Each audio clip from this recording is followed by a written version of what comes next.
Hi, my name's Nigel Mullaney. I'm a producer and a writer and an arranger, and I do a lot of composition for TV and film. I've got a number of studios all over the place, and I use modular equipment as part of my work tools. Just to talk to you a little bit about the track you've just heard, just a breakdown of the patch.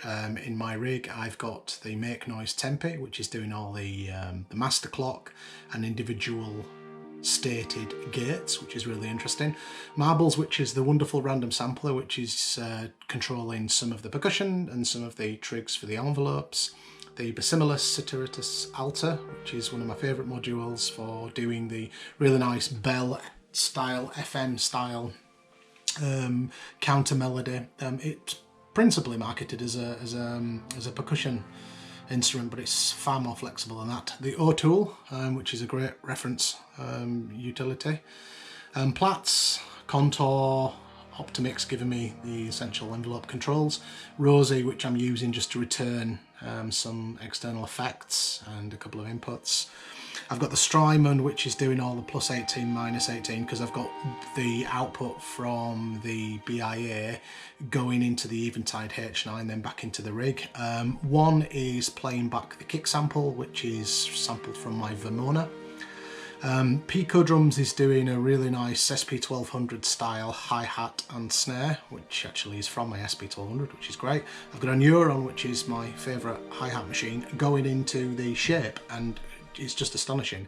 It's like a hi-hat monster. The output from the Platts is going into the wave folder for doing that wonderful one-step wave folding that Dan is so amazing at, and the DPW design wave folder is an essential part of my rig. I've got two new modules here, the 4-band distortion and the shape. Like I say, the shape is doing the hi-hats. The 4-band distortion is basically just adding some incredible harmonics. It's almost acting like a sub-oscillator on the outputs from the Platts, giving me some amazing tone controls, some sculpting controls, and performance controls as well, because you can tap it in and out. It's completely noiseless. It's like almost like a cut switch. You put it in, you've got beautiful, you know, low mid, low, high mid, high tone switches. It's just such a fantastic unit. I've got a textured bed coming from the Expert Sleepers disting, which is going into just a little digitone, which is hiding down there just to actually add a little bit of effects and a bit of warmth. The limiter, which is, I've actually got 4 of these. I've got my kick, my snare and hats, and my hats from the Neuron, because it just makes my drums sound fantastic. It's like the essential ingredient. So yeah, hope you enjoyed that little demo.